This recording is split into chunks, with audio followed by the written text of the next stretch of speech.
Agradecemos el apoyo y la información que nos brindan INTA, Grupos CREA y APRESID. Auspician 30 años de tiempo de campo. Bolsa de Cereales, primera entidad agroindustrial de la Argentina. Con KWS vos elegís genética y agronomía al servicio del productor. La elección de tu lado. KWS.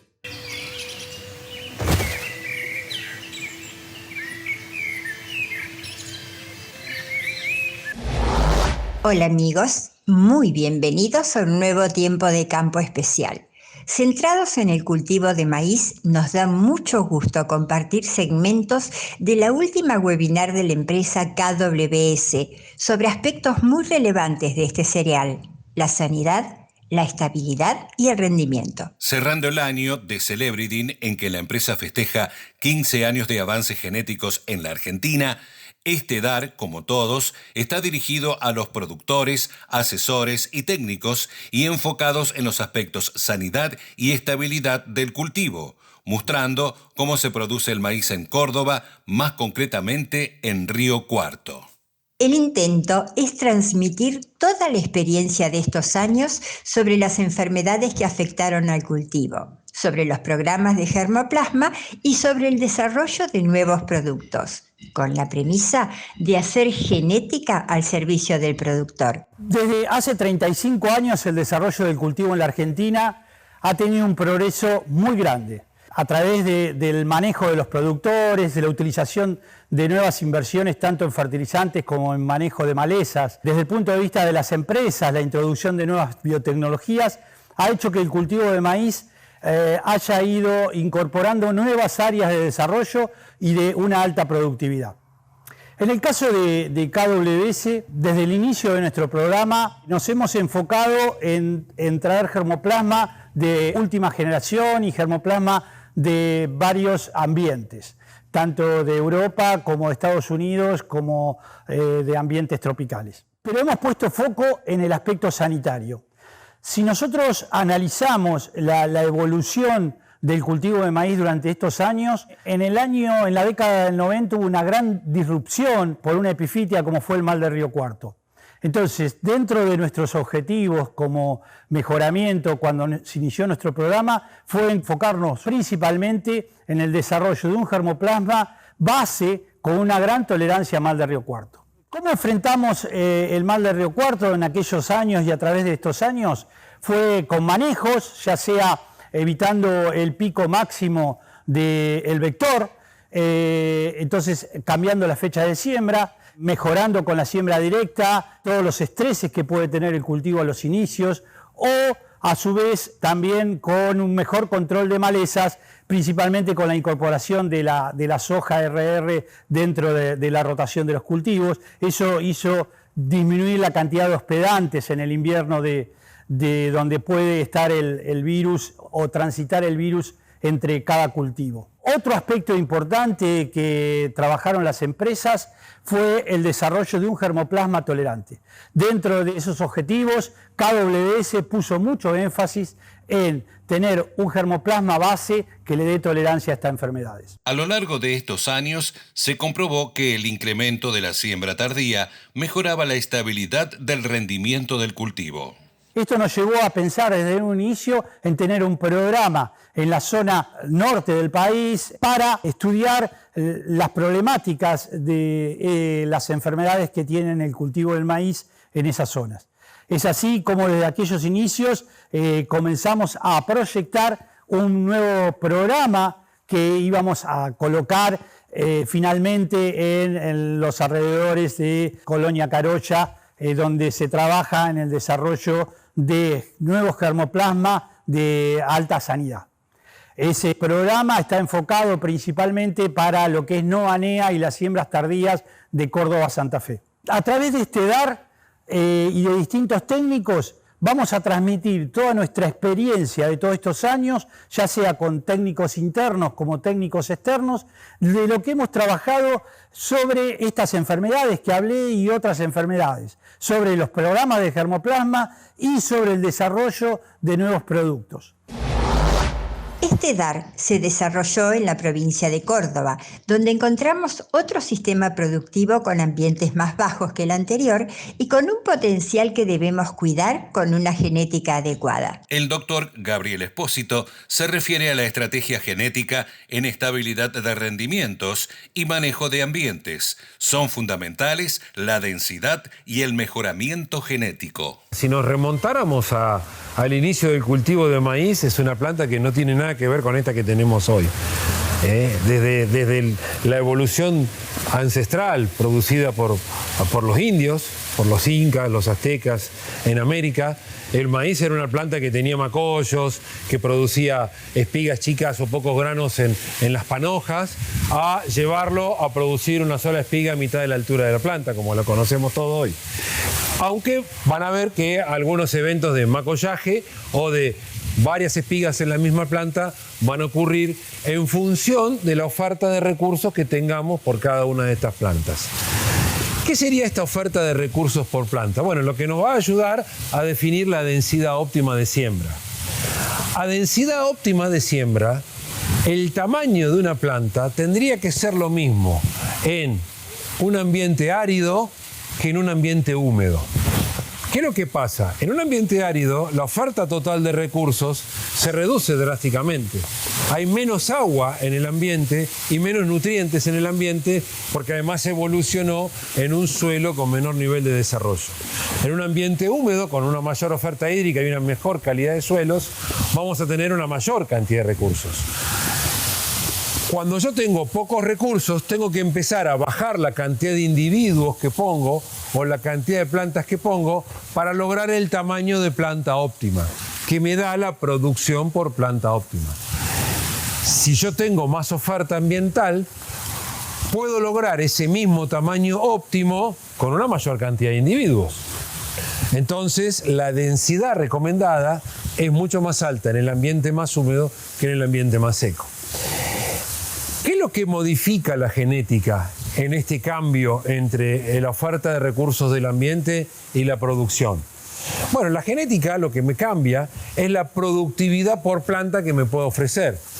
Plantas grandes van a ofrecer a una oferta de recursos óptimas por planta espigas más grandes y un volumen de producción total por planta mayor que plantas más chicas. Entonces, para la misma calidad de ambiente, es probable que yo tenga que poner menos plantas de las plantas que producen más individualmente que de las que producen menos individualmente. De todo modo, vale recordar que buena parte del mejoramiento tendiente hacia la estabilidad nos llevó a reducir el tamaño de la planta, aumentando la partición a espiga. O sea, una muy buena espiga, tal vez más chica que el otro, pero muy buena espiga con una planta más chica que me llevó a una menor demanda de recursos del ambiente.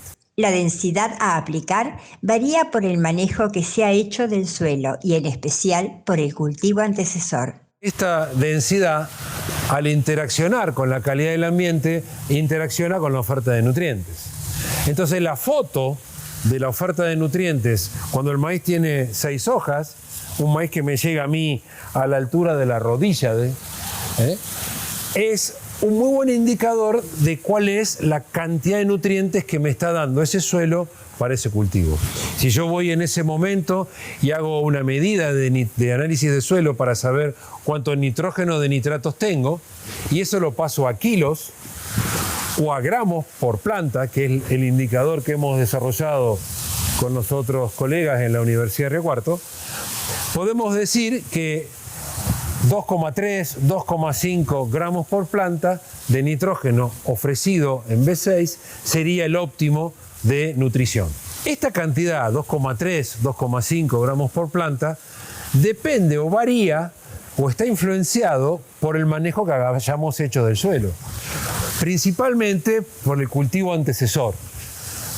El valor de 2,3 a 2,5 gramos está pensado para lo que es cultivo antecesor soja y maíz temprano o tardío, esto no cambia demasiado, y podríamos incrementar este valor hacia valores cercanos a 3, 4, 5 o 6, a medida que tengamos una rotación mucho más asentada en cultivos de gramínea.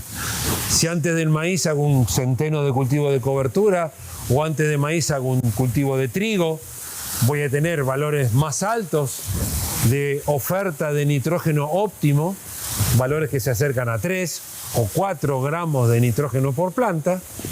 Y si hago un monocultivo de maíz sobre maíz, este valor puede escalar a 5 o 6 gramos de nitrógeno por planta. Si vemos en el ensayo que muy bien desarrolló y la gente y los técnicos de KWS acá en Río Cuarto en esta campaña, probando 4 plantas por metro cuadrado, 6 plantas por metro cuadrado y 8 plantas por metro cuadrado, con 3 materiales genéticos, los mismos 3 que habíamos visto allá, con distinta época de liberación al mercado, lo cual involucra el efecto del mejoramiento genético que ha realizado esta empresa en el cultivo de maíz, vemos cómo un material un poco más antiguo tiene una muy buena, miren el tamaño, ¿no? Una muy buena producción por planta en bajas densidades, que probablemente estipule para esta situación de ambiente que tuvimos una densidad entre 40 y 60 mil plantas como densidad óptima, que si subimos demasiado la densidad pierde mucha estabilidad, Fíjense, empiezan a aparecer espigas muy relegadas, con alguna espiga grande,